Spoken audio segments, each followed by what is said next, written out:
முதலமைச்சர் செல்வி ஜெயலலிதா சட்டப்பேரவையில் இல்லாத போதும் முதலமைச்சரின் எண்ணப்படிதான் தாங்கள் வெளியேற்றப்பட்டதாக அவைக்கு வெளியே திமுக உறுப்பினர்கள் கூறியது கண்டிக்கத்தக்கது என்றும், மலிவான அரசியல் விளம்பரம் தேடுவதற்காகவே தொடர்ந்து பேரவையில் அமளியில் ஈடுபட்ட திமுக உறுப்பினர்களுக்கு ஜனநாயக கடமையாற்றும் அக்கறை இல்லை என்றும் பேரவையில் கண்டனம் தெரிவிக்கப்பட்டது.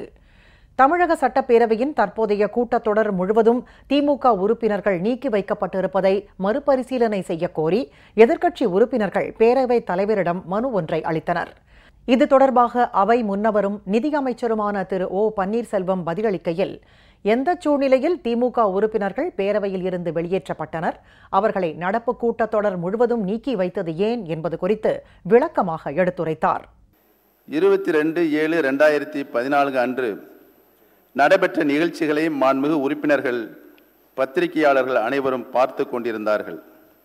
அவையில் ஓர் உறுப்பினர் அல்லது ஓர் அமைச்சர் ஒரு கருத்தை சொல்லும்போது அந்த கருத்துக்கு மாற்று கருத்து தெரிவிக்க விரும்பினால் ஜனநாயக முறைப்படி எதிர்க்கட்சியின் சார்பில் அக்கட்சியின் தலைவர் எழுந்து நின்று மாண்புமிகு பேரவைத் தலைவரின் அனுமதி பெற்ற பிறகு பேச வேண்டுமே ஒழிய ஒட்டுமொத்தமாக அக்கட்சியினர் அனைவரும் ஒரே நேரத்தில் எழுந்து நின்று கூச்சலிட்டு மாண்புமிகு பேரவைத் தலைவர் அவை நடத்த முடியாத அளவுக்கு அவரது இருக்கைக்கு அருகே வந்து சூழ்ந்து நின்று கொண்டு அவரை அச்சுறுத்துவது போல் கூச்சலிட்டு பேரவை நடவடிக்கைகளுக்கு குந்தகம் விளைவிப்பது எந்த விதத்தில் நியாயம்?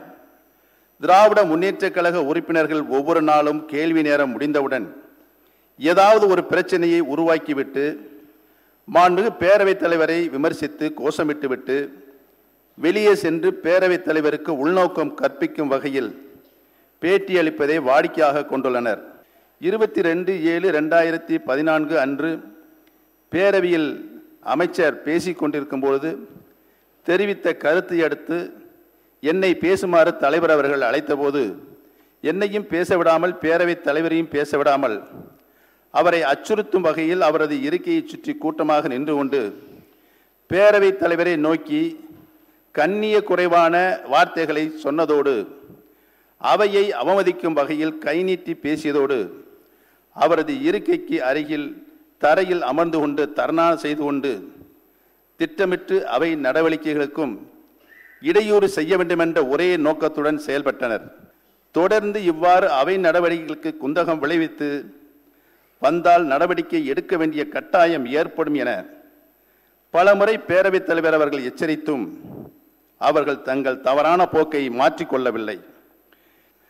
தங்களது போக்கை மாற்றிக்கொள்ளாமல் தொடர்ந்து அவை நடவடிக்கைகளுக்கு திட்டமிட்டு இடையூறு செய்து 4வது முறையாக அவர்கள் வெளியேற்றப்பட்டுள்ள நிலையில் பேரவை விதி 120 படி அவர்கள் கூட்டத்தொடரின் எஞ்சிய நாட்களுக்கு அவை நடவடிக்கையில் கலந்து கொள்ள இயலாது என மாண்புமிகு பேரவைத் தலைவர்கள் அறிவித்தார்கள். திராவிட முன்னேற்றக் கழக உறுப்பினர்கள் வெளியேற்றப்பட்ட 22/7/2014 அன்று மாண்புமிகு இதயதெய்வம் புரட்சித் தலைவி அம்மா அவர்கள் அவையில் இல்லாத போதும் மாண்புமிகு புரட்சித் தலைவி அம்மா அவர்களின் எண்ணப்படிதான் தாங்கள் வெளியேற்றப்பட்டதாக ஏற்கனவே எழுதி வந்த குறிப்பிலிருந்து திராவிட முன்னேற்றக் கழக தலைவர்கள் முற்றிலும் உண்மைக்கு மாறான வகையில் அபாண்டமாக பேட்டியளித்தது உள்ளபடியே கண்டிக்கத்தக்க செயல். பேரவைத் தலைவர் திரு ப தனபால் குறிப்பிடுகையில், திமுக உறுப்பினர்கள் தன்னை சூழ்ந்து நின்று கண்ணிய குறைவாக நடந்து கொண்டதாக தெரிவித்தார். தொடர்ந்து வெளிநடப்பு செய்வது அல்லது வெளியேற்றும் நடவடிக்கைக்கு தன்னை ஆளாக்குவது என திமுக உறுப்பினர்கள் செயல்பட்டதால் பேரவை விதியின்படியே நடவடிக்கை மேற்கொள்ளப்பட்டதாக திரு தனபால் குறிப்பிட்டார்.